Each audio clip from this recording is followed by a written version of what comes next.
Coming up on today's show, you're going to get a result, the dog will get aroused and then start to pull again. And now you're in this cycle of you're ignoring me, and you get angry and you get frustrated. Do dogs really love us, or do they just use us to get to the food? The evolution of wolf to dog came from food. It's what they're expecting. I need to be motivated by something for the very fact that I'm here. Well, you're it. And it's not just other dogs, it's you. Let's go to the listeners' questions. One time, my friend's dogs ripped open his food bag and ate as much as he physically could, and he threw up. Danny, ick me.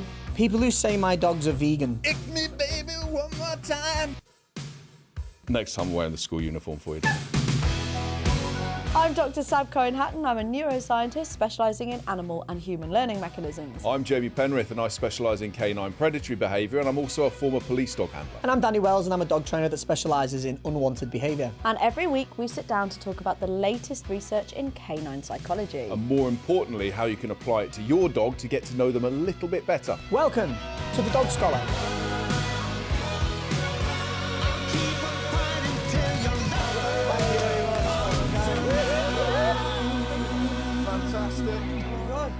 Let's go drum it. Does your dog prefer you or food? Well, I've seen your dog before and he definitely prefers food over you. Interesting one, isn't it? What's your thoughts on that? You or food? Me or food? Me all day long. Even if I just get a ball out, I could put the tastiest steak down on the ground and they'll ignore it for a ball. I would like to think it was me, but I think it's contextual. Yeah. My dogs are the most food-motivated dogs in the world. I mean, Luther loves food, so he'd follow food all day long. Red, oh my God, that dog is a snapdragon. I swear to God, I've never seen a dog so gaga for food. Yeah. I've got my Labrador's like every Labrador, like a belly on legs.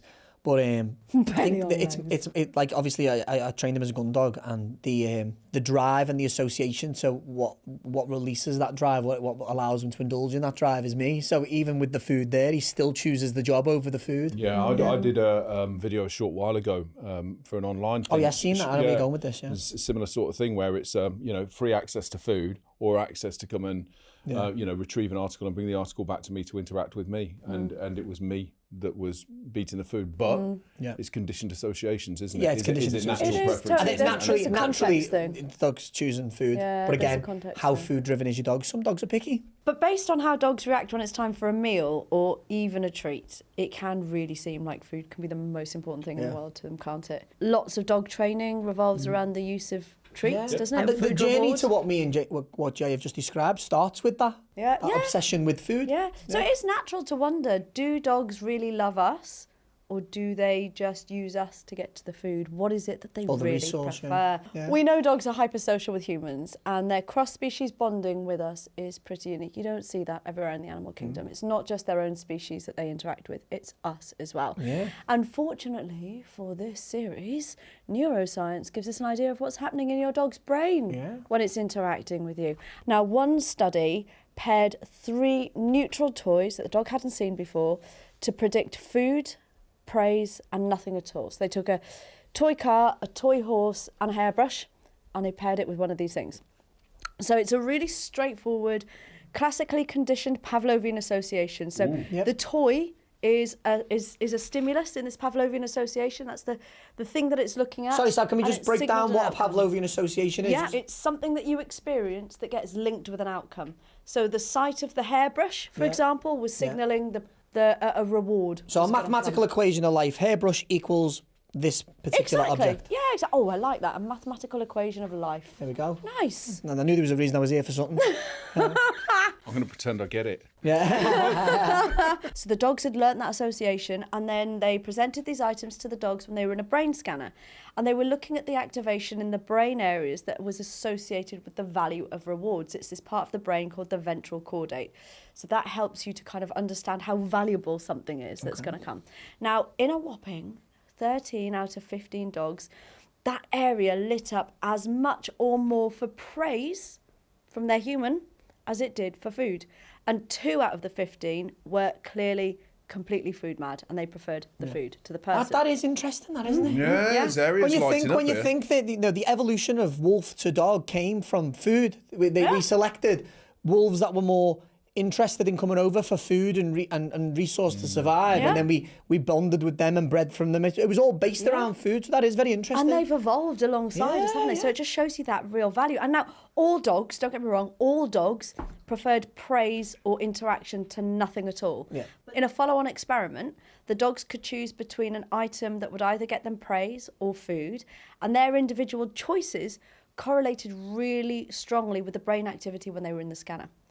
So it predicted, not only was it lighting up to say, yeah, we think that this one is going to be the one that you like the best because it's lighting up more when you're getting praise, for example. They then took them out of the scanner and let the dogs have a choice. So the behaviour was matching what the brain what was the showing. brain was showing. And 13 out of 15 Yeah, chose praise yeah, over food. Yeah, it's massive. I would really, really like to see that on a grand scale. That's amazing because that stronger activation in the ventral caudate when they're expecting praise meant that they were choosing that praise over food. And I should say, 15 dogs isn't a massive sample size. It's really not. No, but it's not. The results were really striking.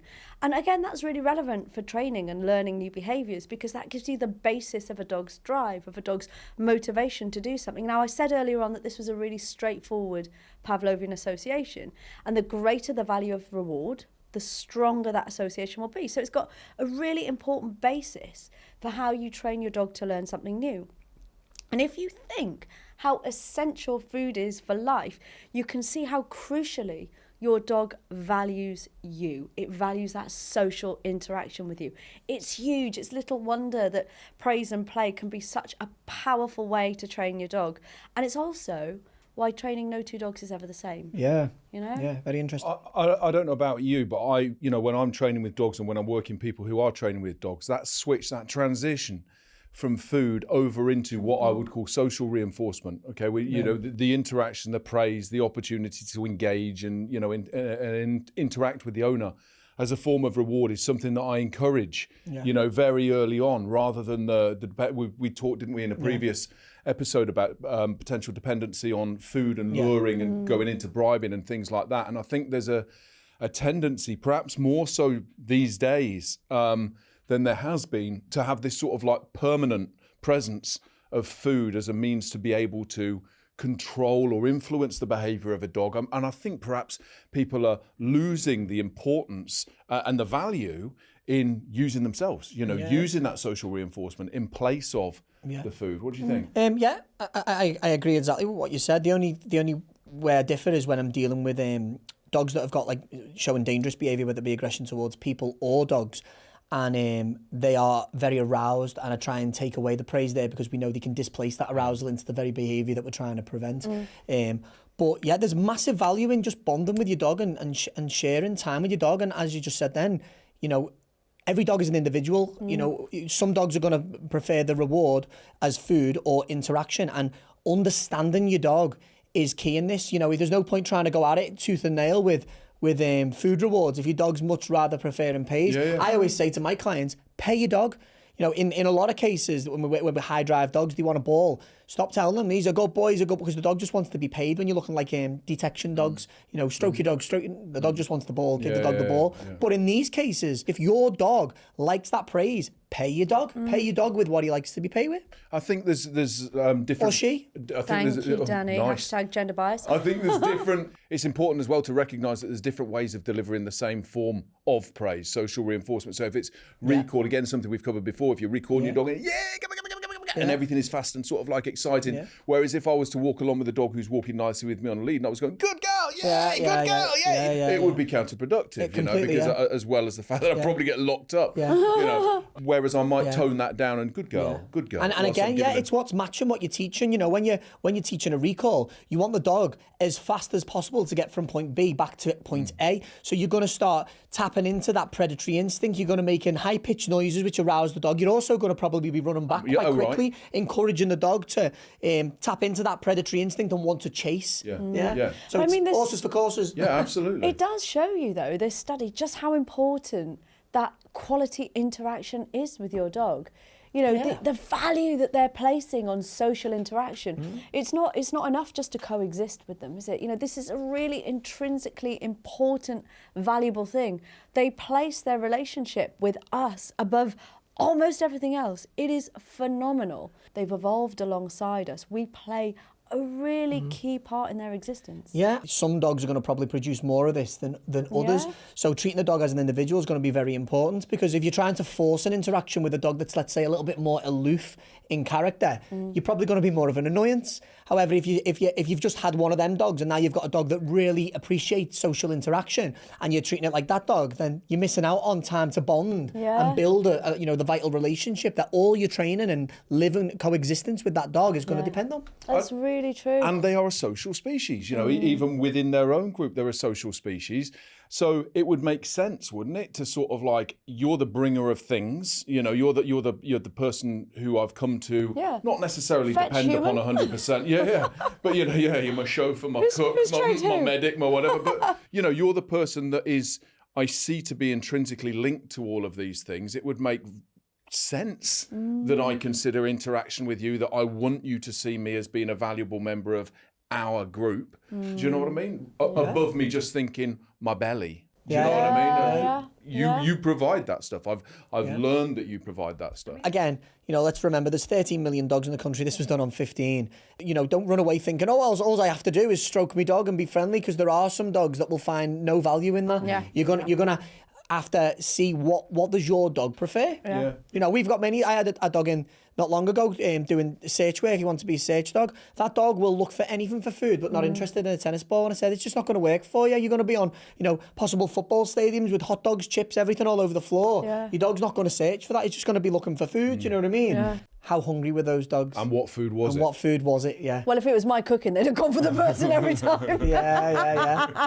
What do you mean, yeah? There's a lot of questions around that. Does it not go into detail about what food it was? How long had the dog not eaten between the study and where I'd surmise being a study, they've all not eaten for the same period of time, but what was that? And would they show the same if they hadn't ate for 24 hours as they would if they'd just eaten? I'm also assuming that food must have been used to condition the dog to be able to go into a brain was. scanner. 100%, So there's going to be yeah. a period or a degree of satiation. Not to mention individual And sort in of being in a appetite brain scanner, differences. for anyone who's not been in a scanner, I have, and you have to stay still for about 20-25 minutes, and it's very loud, so the dogs could naturally pine towards the owner for safety if they're a bit stressed. Yeah, good point. Rather than appreciate food. If a madman's chasing you with an axe, you don't fancy a Big Mac. You know what I mean? Or a mad woman. Yeah. So that's an interesting point, isn't it? How stressful is the situation towards the dogs being in that scanner? Because, I think most species will pine for something that they feel content with and safe by if they're in a situation where they're feeling quite stressed. There's a lot of things to... Don't forget the follow-up experiment. They did it when they were outside of the scanner. Yeah, and the and dogs could choose which one they wanted. It provides converging evidence. Yeah. That's the beauty. I mean, brain scanning experiments are always really challenging. Yeah. Because you're just seeing a part of the brain lighting up. That part of the brain could be lighting up for other reasons as well. It could be a different part of the brain, and you end up with, kind of confounding bits of evidence there. So it can be really challenging. When you say lighting up, sorry, what does that Activating. mean? Activating. So what would you see? So- I'm just thinking, I don't know. What do you see? I Yeah. genuinely don't know. Is it electrical impulses? So essentially, the brain scan is looking at activity in different areas of the brain. So Right. it's trying to correlate then the activity that's happening with a behaviour or something that they're seeing. But it's not a perfect science at all. It's really challenging to be able to do this and to do this well, because the thing that you think you're seeing might be happening for a different reason. Okay. So I think what you're definitely seeing here is some individual differences. That's for certain. Yeah. And the other thing that you're definitely seeing, because they were instructed not to feed their dogs that morning before they'd had the brain scan. So they were going in quite hungry. They were definitely motivated for food. But certainly what you were seeing with some of them is they were preferring praise. They were preferring, someone holding up, because don't forget, they're holding up like a hairbrush that's been paired with praise. They're not necessarily holding up their handler going, good dog, good dog. So you've got that piece. It's what they're expecting. Yeah, it's also important to recognise that not feeding your dog in the morning, for some dogs, that is nothing. That will not make them hungry Fair whatsoever, enough. you know what I mean? Fair enough. Yeah. Fair enough. But I guess the point is they're not going in and they're not full. Yeah. So they're not going, I'm going to choose my handler because, I'm really full and I'm not that bothered if I have something else to eat me. And I mean, your dog isn't a cat, is it? It's not a solitary animal. It's a social species. And it's not just other dogs that the dog is valuing, it's you as well. That's quite an amazing thing to think about, isn't it? Incredible. Yeah, I think, when you look at the prevalence of where we talk about reward training, or training in a particular way, positive reinforcement, addition of something that the dog values, and principally that sees a lot of reliance on food. Yeah. But when we're looking at, and a lot of the time, there is science or there's science supported to underpin that. And if you're saying, well, science is actually showing us that There's the different- interaction yeah, with you, the yeah, social reinforcement is greater, because a lot of the time people will have been told, Yeah. use a higher value food item, use a higher value sometimes reward. there's no value. Well, you're it. You're Yeah. it. Use yourself. Develop that. Yeah. Intensify that, and sort of like condition that. Yeah, to and be the again, thing. bringing in that value of food. Food's valuable when it's valuable. I know Right. that sounds like obviously, but for like I said, an example, you put a dog or any being in a situation where they need to feel like they need to self-preservate. They're not going to want food, and I think the problem with anything, whether you're teaching children, adults, dogs, is when you're saying that there's one generic way to do things, I think you're going to come unstuck because you're not working on a person/dog centered approach. Yeah. Do you know what I mean? Yeah, when a dog's engaged in predatory behaviour, for example, that would be Yeah. another thing. I mean, I've Yeah. done, We know the score with this. There's going to be no value in food. No, Yeah. I mean, a perfect example springs to mind where I had a dog that is, engaged in seeking out a prey item, and raw-fed dog that's given access to you posted a video on this, to I've a seen full this, ribeye steak, a full free ribeye steak. Take it. Not interested. I'm engaged in this. So there's a lot of the time as well where, if social interaction is a thing that I'm seeking, it makes sense that I'm not particularly bothered about food. If predation as part of my, genetic makeup, my species I find predisposition. intrinsic value in this. Right. Yeah, yeah. And right. actually, if social reinforcement is just as effective as food in training, that's probably healthier. Bring as it well. on, yeah. What a how great many way to dogs- engage with your dog and to build your relationship. How what many you- dogs what you- do we see that are overweight? Yeah. You know, Oh, yeah. How many so dogs many. do you see that are basically being walked where there's no interaction going on Let's between the owner and not the dog? just concentrate on the dogs. How many owners do you see that are banging their head against the wall, reduced to tears because they're being told you need higher value, stick the reward in the dog's face? But really, as a professional dog trainer, you're looking at a situation going, you can do that as much as you want. Unless that dog is starving to the point where, oh my God, I'm going to die, feed me. Yeah. They're not going to choose that food reward. Yeah. And owners are literally reduced to tears, feeling like they need to give up on their dogs and because the stuff. problem behavior Yeah. is more Because they're not self-reinforcing. understanding, yeah. Right. They're more motivated to do the thing that's problematic. Yeah. Or the reinforcer, the food that you're trying to offer is counter to what I'm trying to achieve. I don't want to chase that animal on a full belly. I'm chasing it for the thrill of the chase And then- as much as I am And the consumption it's at the a end. really innate drive, isn't it? I really want to chase that thing. It's so rewarding Yeah. to me that food doesn't really And then matter. Exactly. on the other side of the fence, maybe they're just being advised with it to try and encourage value in the wrong thing. Maybe utilising threshold. Maybe you can use yourself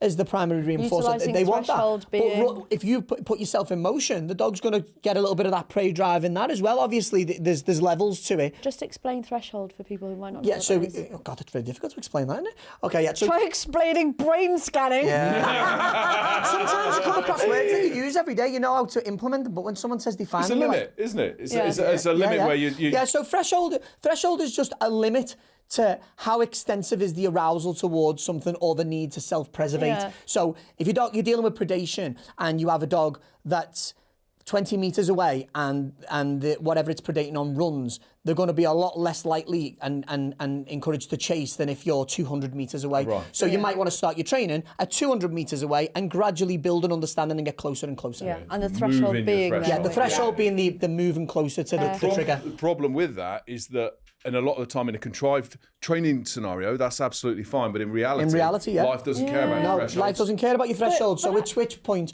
we're talking about giving an understanding to a level where we can say, right, now this is the choice you have to take. Yeah. But the important thing is given that underpinning knowledge, that underpinning education, so the subject that you're training, whether it be a dog or a person, we all have thresholds, is given that underpinning knowledge so you have the best chance of success. Yeah, but again, with this study, it's really interesting when you look at the kind of individual differences element.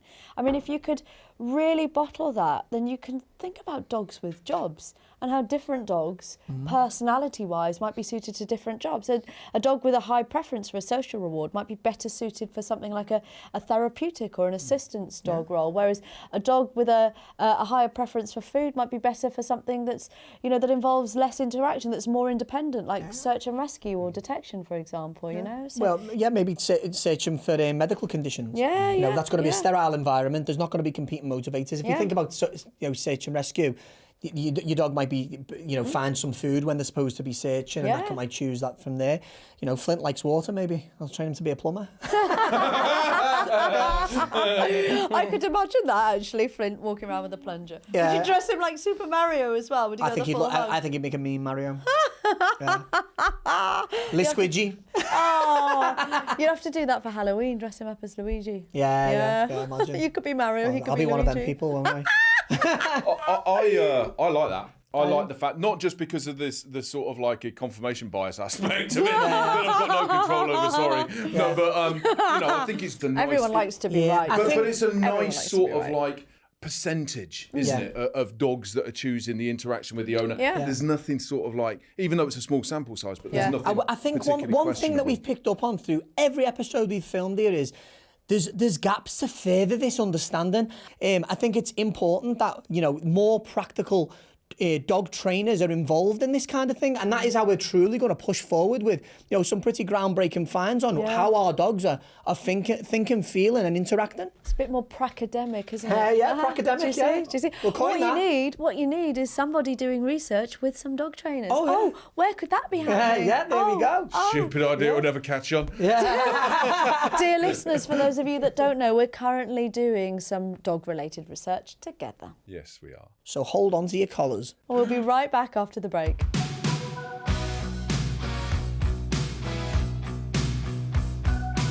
Welcome back. We had some really interesting research before the break, and we've got some practical advice for you now too. As we always have, haven't we? That's what we're about. Always, Practical advice helping you dog owners. We say it a lot, but a dog-centered approach, you know, you could be missing out on really being valuable to your dog because you've gone with a common narrative and you've gone, oh, I'm going to use this food and I'm going to train this and I'm going to train that, when really your dog might be more inclined to go for a toy or just interaction with yourself. I think before you start, you know, having training goals, first break it down into what's my training plan, what is my dog seeking value in, and how can I best use that to achieve, you know, my learning objectives. Yeah, I mean, I'd say that nobody, and I do say to people, you know, who I'm working with, nobody knows your dog better than you. Not me, not you, not anybody else. It's your dog. You know what tickles their pickle, you know, but people will turn up and say, oh, shall I bring my food? Or will I need a toy? Or such and such. Does it turn your dog on? You know, does it activate things that you want to activate? Is it a waste of time or such and such?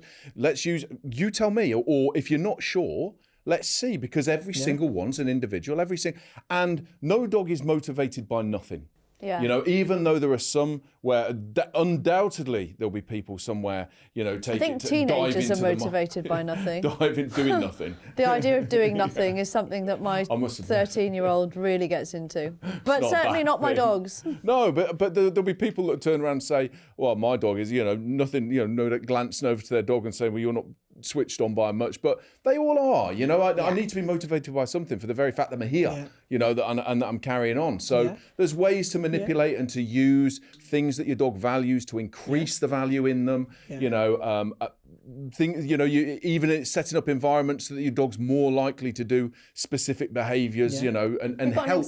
And you might even have to go on to setting up environments where your dog finds certain things displeasing, because some dogs are just so engrossed in the competing motivator being something that your dog really, really wants, and you're in competition trying to be more, you know, appealing to the dog. You might have to set up a personalised plan about deterring the dog you from can't what do. what you can't do. Yeah, 100%. Like, well, we talked about earlier on when I was trying to call Luther back in and you were stood right by the food with your hand going towards the crisps. I actually wasn't, you know, I was actually just stood there and said, I fancy a piece of Danny Wells, leave Sab in the distance. Yeah. No, it was the food that was the competing moment. Well, either way, either you or the food or both of you I think Sab's together. a little bit confirmationally biased. Hang on a sec, didn't he book the study findings? Yeah. I'll take Danny and the crisp. But no, I do think so. When you were saying, can you give us some sort of examples of it?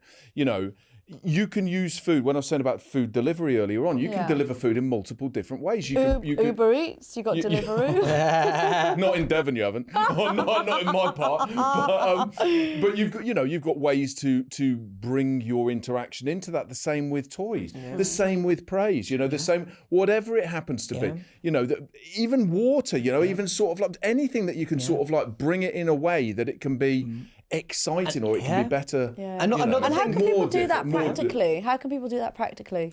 By the way that you deliver things. So if you take your dog, if I want to use food as a reinforcer, and I'm thinking, or as a reward for a dog, then I'm not going to go and train you immediately after you've eaten a bowl of food. You know, I could take I'm not talking about, and I'm not a person who says that all of the food that my dog gets comes from my hand and you've got to sing for your supper all the time. That's the only way. Yeah, that's the only way you get it. That's not what I'm saying.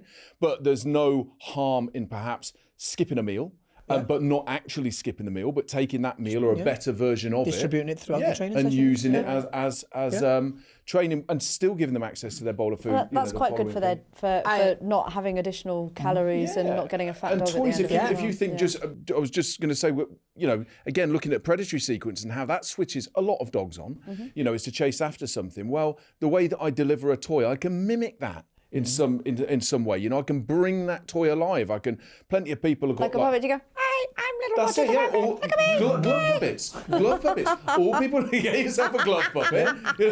I think as well on the other side of the fence, we haven't talked about, you know, this 13 out of 15 dogs have chose their owners more, and we know we can use that to our advantage and interact and encourage that sort of rewarding feeling to the dogs. It's a hell of a lot more rewarding for you as well, you know. I think it's a sort of like it's a pinnacle that people look to reach, training an animal, a dog, where the reason the dog is responding is because of you, is because of the interaction with you. It's a different plane to sort of doing it for what we would call the reward or the reinforcer of something that I'm adding, something that you can get by interacting with me. But when it becomes something where it's because I'm pleased and that gives you, if you want, pleasure, increases your arousal or whatever, I think that's a really nice feeling. It is. I think there's a lot of. I think there's science around that, isn't there? How dogs help people with stress. There's a lot. There's papers around that. I've seen stuff before. There's a lot of research that shows when you're interacting with a dog, your stress levels reduce. You know, as a provided person. you like dogs. Yeah. Well, yeah. Try not to get lost in the moment too much as well. Consider when you whether you're training, you know,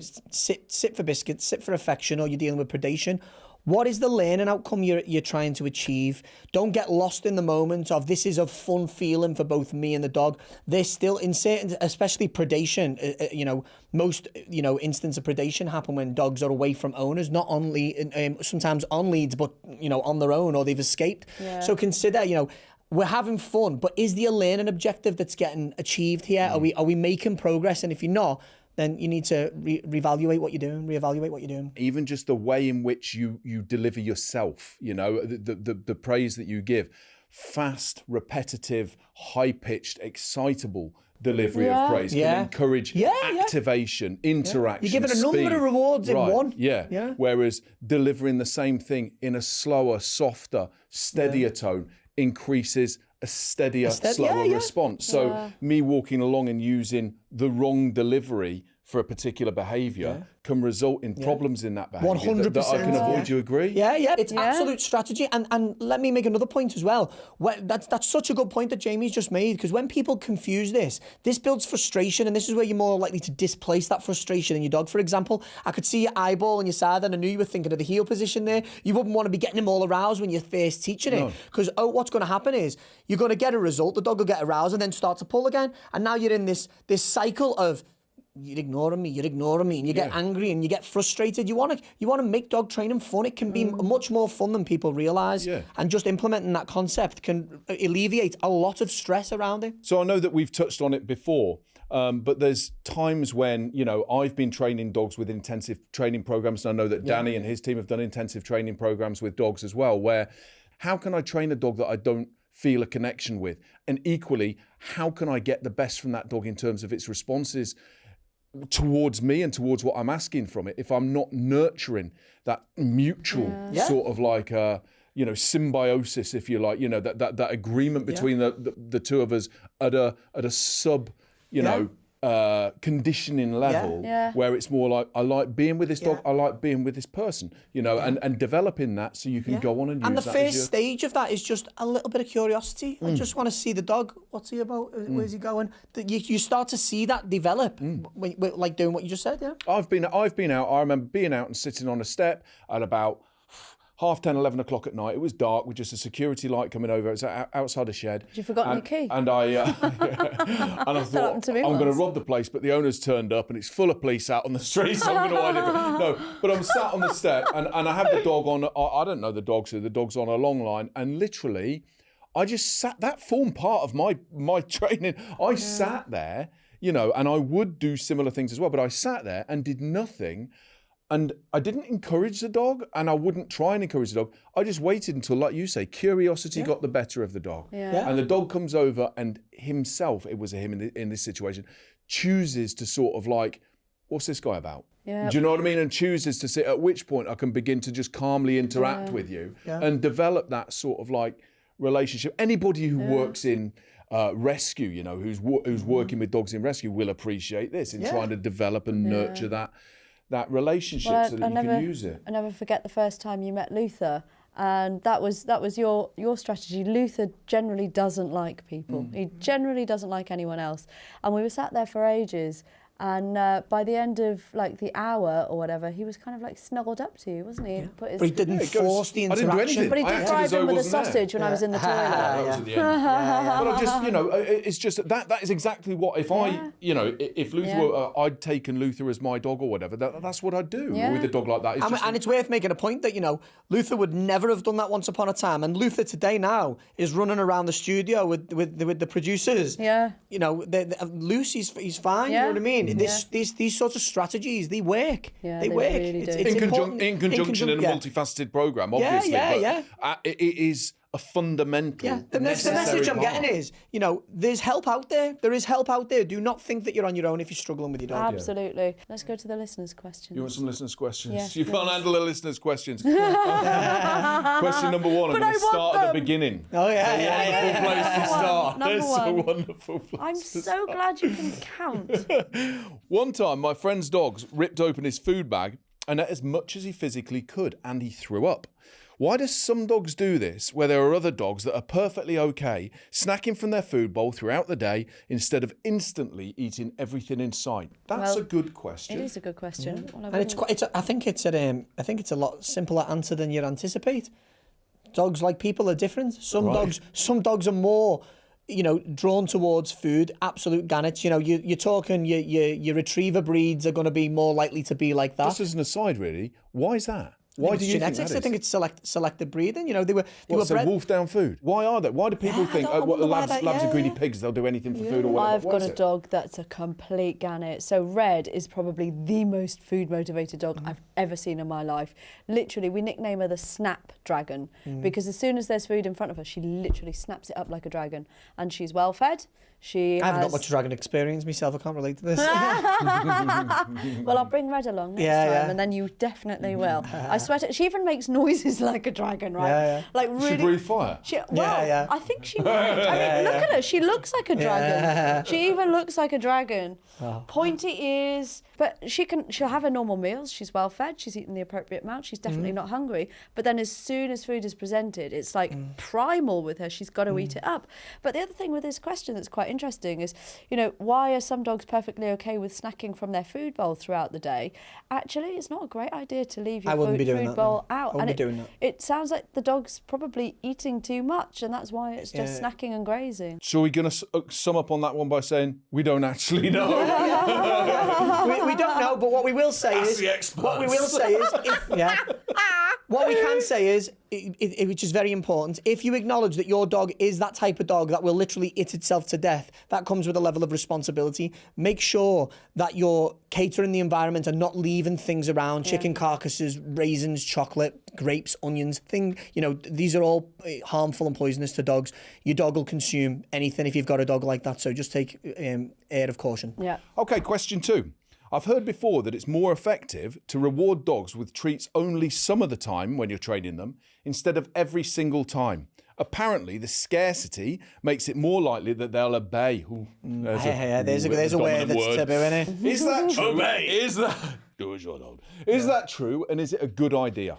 I think this is a bit of a misconception. You know, when you're training a behaviour, whether it be sit or recall or don't do that, you're looking at creating a conditioned response. This is not so sciencey this, but I say that starts out as what I'd say a trained behaviour. So we're having to frequently reward this to increase the likelihood of this behaviour happening again. The objective is that the dog, all by itself, will have a full comprehensive understanding of what you want and perform that behaviour. So what you want to be looking at is then reducing the likelihood of you having to reward that and creating a situation where, if I do this, will that happen? Okay, well, it never happened then, but it's happened before. Shall I try again? Well, I got a reward for that one. And now we're going to, elongate the reps that you get nothing, but there will be something. So you're making your dog live in a world of being inconsistently consistent. They never know when the reward's going to come. Training should always start out frequently rewarded to build the response for doing the particular behaviour. But when you're talking to something like heel, I'm going to start off by showing a dog a food reward and luring the dog with said food reward. They get it, I'll get another one straight away. And then I'll build to the point where the dog will check, oh, never got nothing, then check again, never, and now you'll get another one. And we'll build that to the point where it's such a conditioned habit that the dog just walks looking the whole time. So it's not one or the other, they're working in conjunction, aren't they? Right. So you're talking about schedules of reinforcement, right? From a continual one to a random one and the effects on it. When I was younger, in my misspent youth, I was... you are young already. What do you mean? You're young. You're young. Yeah, but younger. Okay. Oh, I didn't say better looking. Be specific. I said younger. That's amazing. But back when I was younger, and I spent a lot of time working in an amusement arcade, and it was slot machines, people would go in, they'd put the money in the machines.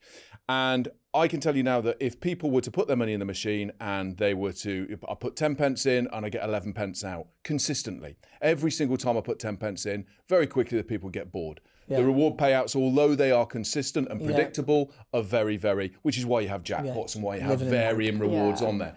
And people who put money in the machines and for a long period of time didn't get anything, but periodically got something, and then sometimes got something of value, would sit there and pump their money into those machines day in, day out. So there's hopefully as well a bit of an example. We haven't got much time here. I just want to add to that because it's very important. Also understand that if you are pumping your dog full of treats, let's use sit for an example, sit and doing lots of repetitions, as your dog gets full, then the value of that reward becomes less. So bear that in mind when you train your dog. If you train the dog too much, then you're actually doing a little bit more harm than good in terms of how productive you're being for teaching that behaviour. And your dog can get unhealthily overweight. Many millionaires working. And if you're going to be using lots of reward-based training, food rewards, make sure you're having an understanding of what calories you're giving to that dog throughout the day. Great questions, though. Great questions. We love questions. We want more from you. Jamie, how can people share their questions with us? At Dog Scholar Podcast is how you can get hold of us on social media, or alternatively, you can email podcast@thedogscholar.com. Danny, ick me. I'll give you some icks. One more time. Right. Next time I'm wearing the school uniform for you, Danny. Not again, Jay. Vouch for this one. I've got a funny one here. A bit of a controversial one, mine, but there's some science to back this up, I would imagine. John from Lower Swell says... Lower Swell. Lower Swell. Not higher swell. A lower swell. Right. He says, people who say my dogs are vegan. Oh, stop it. Yeah, come on, Sab. We can't really answer this. We're going to crucify you. You know the science. It isn't, John. I really don't like this. Dogs are carnivores. They are carnivores. So I can completely understand why some people have ethical issues with the food industry, particularly when it comes to animals. I understand that. But you also have to understand the nutritional needs of your dog. Yeah, of course, you could say, well, we could give the dog all of its nutritional needs through these other means and still meet them. But if your dog hasn't decided to... Yeah. Oh, I love it. I love it. It was very good. Yeah, it was... Bit of fruit. Come on, let's put a stake in the ground. Yeah.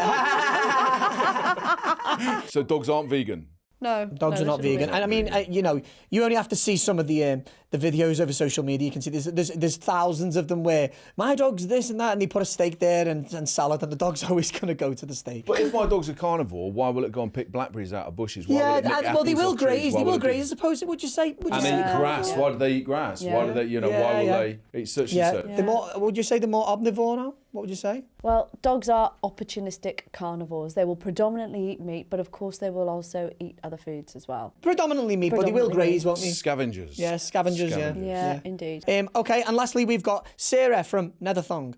This is... Of course she is. Of course she is. Why Of course wouldn't she be? Why wouldn't she be? Why wouldn't she be? Okay, Jamie, I'm going to fire this to you. Oh, good. You have too many Cheers. rules. You have too many rules. Let them teach themselves. I think she's referring to dogs with dogs. Oh, you create robot dogs. Yeah, you have too many rules. Let the dogs teach Just themselves. let them be. Just let them be. I think that usually suggests let them correct each other. That statement. Well, I think whichever way you look at it, the fact of the matter is it depends what your rules are and why you're putting them in place. If I'm going to wait and say, well, let's just let you learn from another dog and the other dog will teach you what to do, I've got no control over that, but I have every obligation to have a responsibility for what my dog's doing. So I'm sorry, but I don't like robotic dogs. I'm not saying that the person's saying that they're robotic dogs. I don't like them. Anybody who's ever seen me personally with any of my dogs or with dogs that I work with, it's a very fluid and organic relationship that I have with them. This is normally from the dogs around the house scrapping with each other, and when you're let them work it out for themselves. When you're getting involved and saying, right, we need to pack this in, let them work it out, which is all well and good until you have to take a mutilated dog to the vet. I was just going to say, I should imagine every vet in the country dogs shaking are not their head. bound by society's influence and law and order. It's much better that you step in and you intervene and resolve a situation, maybe even have to punish the situation to prevent it from happening again, than have a dog take it as far as it will take it. Because in some aspect, with drive, bringing in drive into this equation, a dog will literally kill the dog next to them and then look at you like, what's for dinner? There's no feeling of remorse. So it's very important that if they're going to live with us, we negate what the rules are. Don't just leave them to it. There's exceptions to that, but generally speaking, you want to be negating the rules. It's a bit about teaching them success, isn't it? Yeah. That's all we've got time for this week, but if you've enjoyed today's episode, then please share it with a friend. And if they don't like it, maybe their dogs will. And finally over to Danny for the final thought. Okay, final thought. I think it's best, what we've got from today, it's best not to follow generic advice. There's no generic way to train a dog. Absolutely. Your dog is an individual. Some dogs will prefer food rewards, however, some will like toys more, and some, as we've seen today, will prefer, in fact, the majority, as we've seen today, will prefer affection from yourself. Absolutely. See you next week.